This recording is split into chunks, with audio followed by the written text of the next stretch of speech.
A Darján Hő Kft. A Nógrád megyei hőszolgáltató vállalat utódjaként 1993-ban alakult.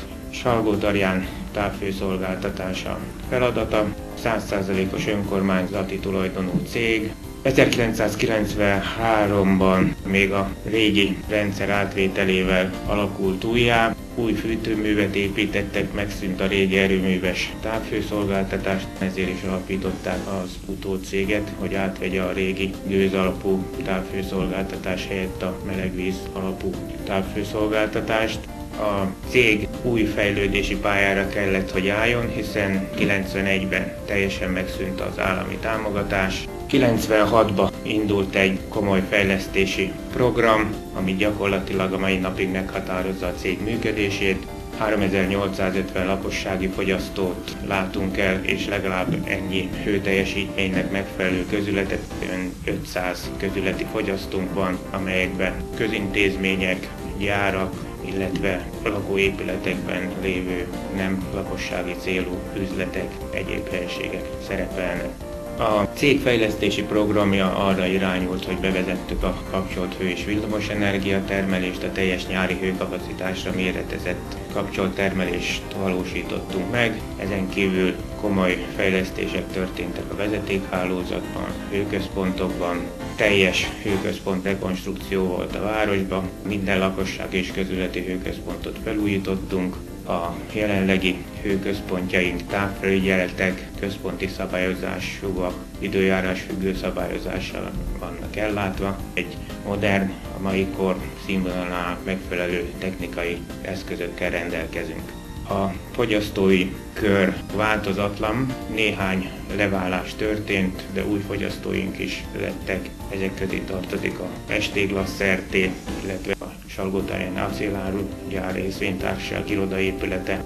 A cégnek a beépített hőteljesítménye körülbelül 40 megawatt, 4 rendszerünk van, az első és a legnagyobb a úgynevezett távhő, a fogyasztóink 90%-a ezen a rendszeren van. Ezen kívül van még 3 kisebb szigetüzemű rendszerünk, ahol egyedi kazánházakból látjuk el a távhővel a fogyasztóinkat. 2004-ben megszereztük az integrált minőségirányítási tanúsítványt és a környezetirányítási tanúsítványt. Fő stratégiánk a fogyasztói kapcsolatrendszerben a úgynevezett fogyasztóbarát politika, mindent a fogyasztók érdekében. Igyekszünk olyan kommunikációt teremteni velük, amiből megismerjük a szolgáltatás iránti elvárásaikat, problémáikat. Azon kívül igyekszünk az úgynevezett szekunder vagy fogyasztói rendszerek felújításába is részt venni. A lakossági fogyasztóink 60-70%-a költségmegosztással van ellátva. Néhány éve kicseréltük a költségmegosztókat egy új digitális rendszerre. A cég, amikor 96-ban elkezdte ezt a komplex felújítási programot, akkor ehhez elindítottunk egy marketing tevékenységet is. Abban az időszakban vettünk föl informatikust, és azóta van egy személyben ugyan, de önálló marketinges státuszunk. Megterveztettük a cég arculatát, erre felépítettük az egész marketing tevékenységünket, ami egyrészt a fejlesztések és a cég tevékenységének kommunikációjában nyilvánult meg, illetve a fogyasztói kommunikációban. Új városközponti, minden technikai színvonalnak megfelelő ügyfélszolgálati irodát indítottunk teljes komplex ügyintézéssel. 10 éves stratégiával rendelkezünk, amit 2000-ben indítottunk. Ennek a fő alapelve a minőségi távhőszolgáltatás megvalósítása, a fogyasztói kör megtartása és az esetleges bővítés lehetőségének az előteremtése volt.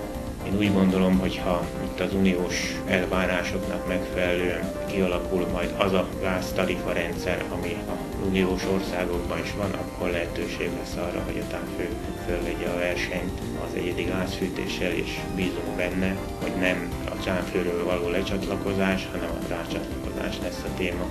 Ezen úgy próbálunk javítani, hogy a kapcsolt hő és villamos energiatermelést bővítjük, tárgyalunk most egy újabb gázmotoros beruházásról, ami 12 megawatt hőenergiát fog majd biztosítani a rendszerünkbe olcsóbban, mint ahogy azt a saját gázunkból előállítjuk, illetve tárgyalások folynak egy biomassa alapú erőmű létesítéséről is. Egyelőre ezek még tervszinten vannak, a gázmotoros erőmű valószínű évvége, jövő év elején indul, a biomassa még 1-2 éves programként szerepel.